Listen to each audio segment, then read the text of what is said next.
Jack Kerouac, Allen Ginsberg, William S. Burroughs. Just a few of the familiar names of writers who came to prominence during what was known as the Beat Generation. But there is one name that is largely forgotten these days, and yet he was a central figure in the cultural phenomenon that spawned these better-known luminaries. And that man was named Marty Hatch. Martin Eugene Hatch was born in Pensacola, Florida on the 11th of June, 1924. Not much is known of his childhood except that his father was a commercial fisherman and that young Marty spent a good deal of time on the water, which would lead to his decision to join the United States Navy shortly before the outbreak of the Second World War. Being stationed at Pearl Harbor in Hawaii seemed like paradise to the young sailor who was away from home for the first time, in a land of sun, sand, adventure, and attractive young women. Still just a teenager, Marty had his first sexual experience, which he chronicled in what he hoped would become a magazine article. But unfortunately, his extremely vivid depiction of the event was deemed too salacious for publication at that time. It was during this pre-war period that Marty began to develop a penchant for wild living, hard liquor, and fast women, which was in stark contrast to his rather strict Catholic upbringing his mother, Abigail, had insisted upon. Marty seems to have taken after his father, Gerald, who he once described as a skirt-chasing, fall-down drunk, habitual liar, and a hell of a guy. It was Gerald's fondness for tall tales and elaborate deceptions that first inspired Marty to try his hand at storytelling, a passion that would stay with him throughout his life. Unfortunately, the harsh reality of the Japanese attack on Pearl Harbor on December the 7th, 1941, would end Marty's idyllic island hedonism and thrust him squarely into the jaws of war. It was during the war that Marty began to envision his magnum opus, which would be a 3-volume account of his time in the Navy titled Before, During, and After, which showed remarkable literary ambition, as well as a great sense of optimism, as there was no guarantee that he would survive long enough to complete his planned narrative. While serving on a destroyer in the South Pacific, Marty was frequently assigned to a lookout duty, where he would scan the horizon for signs of enemy activity and submit a written report on his observations. For a creative man, this was a tedious waste of his compositional skills, so he often kept a journal of fanciful sightings that he would regale his fellow sailors with. These were often harmless entertainments, such as claiming to have seen native girls bathing along a shoreline or giant sea creatures rising out of the ocean. But sometimes he would fabricate sightings of submarines or a flight of Japanese aircraft. Unfortunately, he accidentally submitted one such fabricated tale that involved spying the enemy creating a fortified position in a coastal village on a small island they had passed. This resulted in the tragic bombing of the innocent village with a number of civilian casualties, which brought Marty a severe reprimand and an end to his lookout duties. The rest of Marty's wartime service was relatively uneventful, although he did contract a tropical disease that hospitalized him for some time, where he occupied himself by writing salacious fantasy stories about the nurses at the hospital, which he shared with other patients. Upon his release, he was assigned to clerical duties for the remainder of the war and learned how to type, a skill that would serve him well in the years to come. After being discharged from the Navy, he returned home to Pensacola, but found himself bored and restless and yearning for some kind of adventure. Although he mostly just drank and chased women, much to the chagrin of his strict mother, who eventually kicked him out of the house for being an idle loafer and a licentious cad. Marty was now adrift in the vast sea of post-war America, where a return to normality seemed almost impossible in the face of a changing society. For many, returning from the war meant embracing the status quo and pursuing the traditional American dream. But for others, the craving of materialistic conformity seemed like a relic from the distant past. The war overseas may have ended, but for Martin Hatch, another war had begun, for possession of his soul, as he was torn between seeking a life of comfort and stability or rejecting conventional commercialism and embracing his art with reckless abandon. For much of the remainder of the decade, Marty drifted from town to town, sometimes taking work at a local newspaper or tending bar, while he began crafting his wartime memoirs. Unfortunately, he found that his real-life exploits were either too pornographic for publication or too boring to be of interest to the general public. The thought of filling 3 volumes seemed incredibly daunting, and he decided to temporarily shift gears. He was briefly married in 1948 to a woman named Janice Hopkins, whose father owned a small music shop in Providence, Rhode Island. That is where he discovered his love of bongo drums.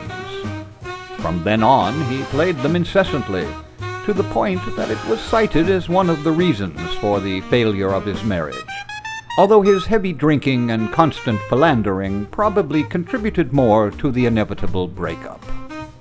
In the early 1950s, Marty found himself in San Francisco, where he decided to go back to sea, with the intention of jumping ship somewhere on an island in the Pacific and recapturing the halcyon days of his pre-war experiences in Hawaii.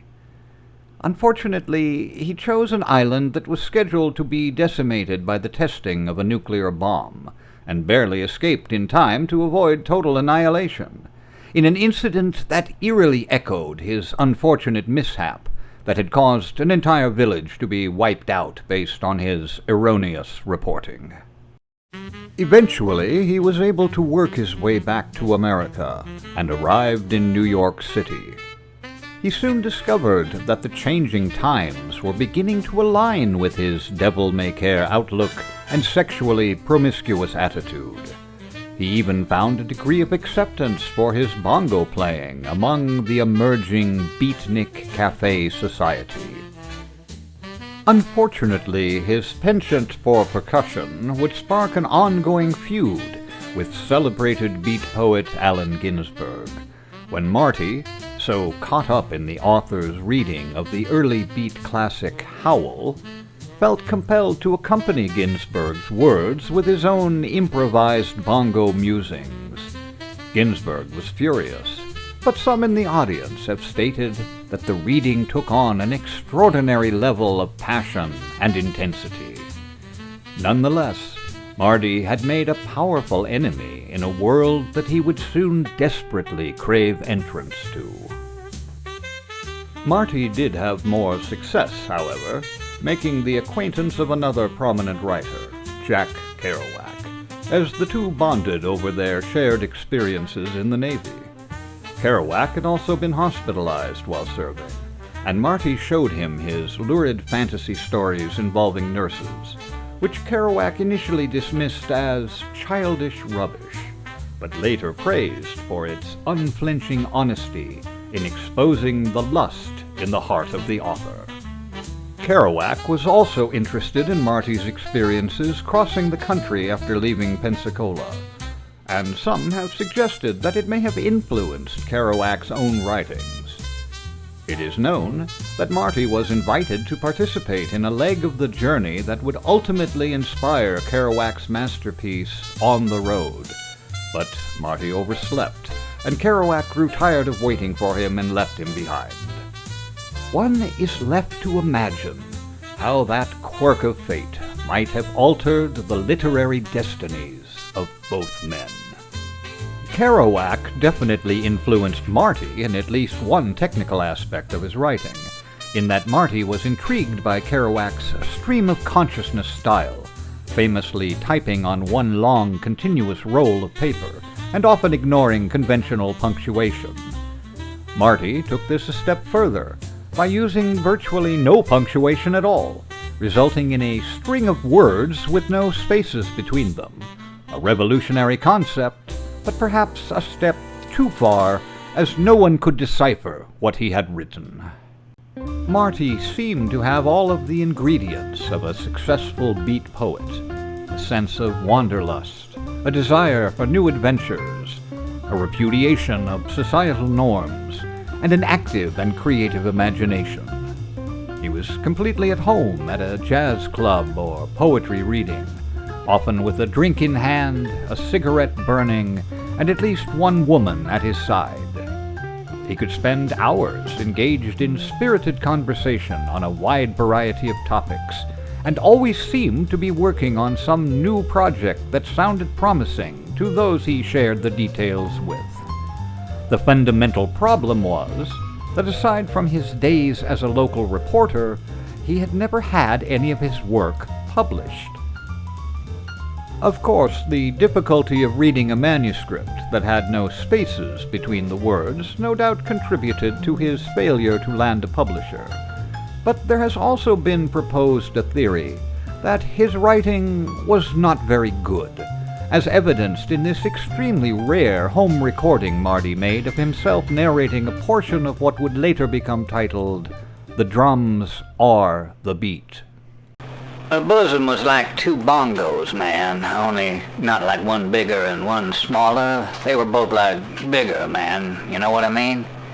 When I squeezed them, I got a pounding in my head like the sound of someone beating on bongos, but not the same bongos her bosom looked like. And when we made love, man, that bed was banging against the wall like the sound of bongo drums being banged hard by a man who loved banging bongos. That got me thinking about bongos, so I got out of bed and sat in a corner playing the bongos for the next 3 hours.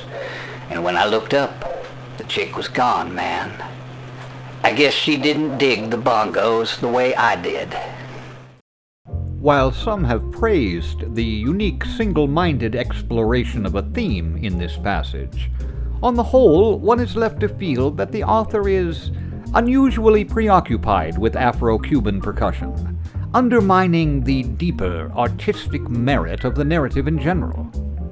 Marty, who was never terribly receptive to criticism, typically responded to his critics by saying, "Screw them, man, they don't dig the bongos."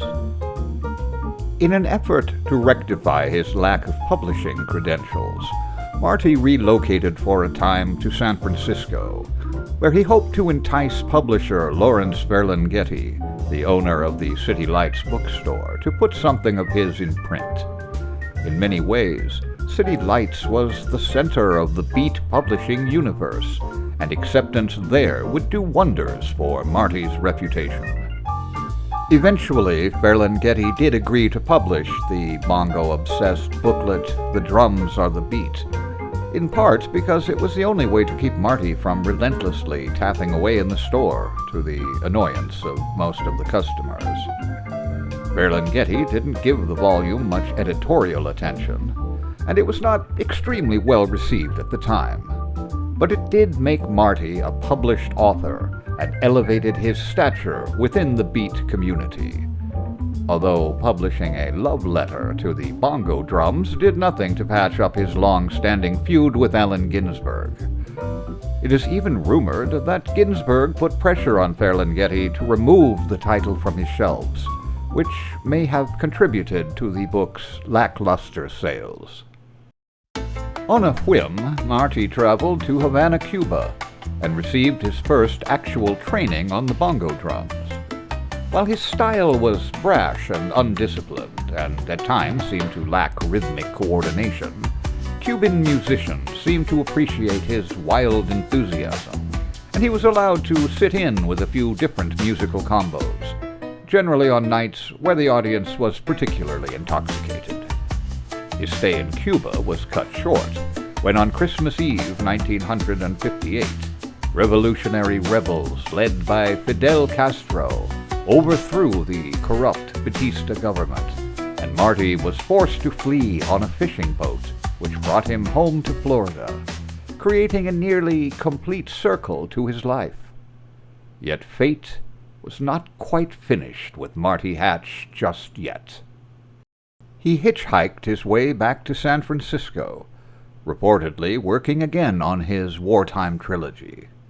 Perhaps it was the memory of those early days at Pearl Harbor prior to the attack that motivated him to once again go to sea in search of an island paradise where he could rekindle those cherished memories of his young manhood. Tragically, Mother Nature managed to do what the Japanese Navy had failed to do, and Marty's ship went down with no known survivors, caught in an unseasonal storm of tremendous magnitude. It is believed that the only copy of his work-in-progress memoirs went down with him, and in the end, only his lightly distributed novella remains as a verified record of his compositions. And yet, Marty was a constant figure in the beat movement, even if he tended to be more on the fringe than in the center of events. Sadly, time has not been kind to his memory, nor his one known literary accomplishment, which has largely been dismissed by the few scholars who have actually read it. But as Marty himself would have said, "Screw them, man, they don't dig the bongos."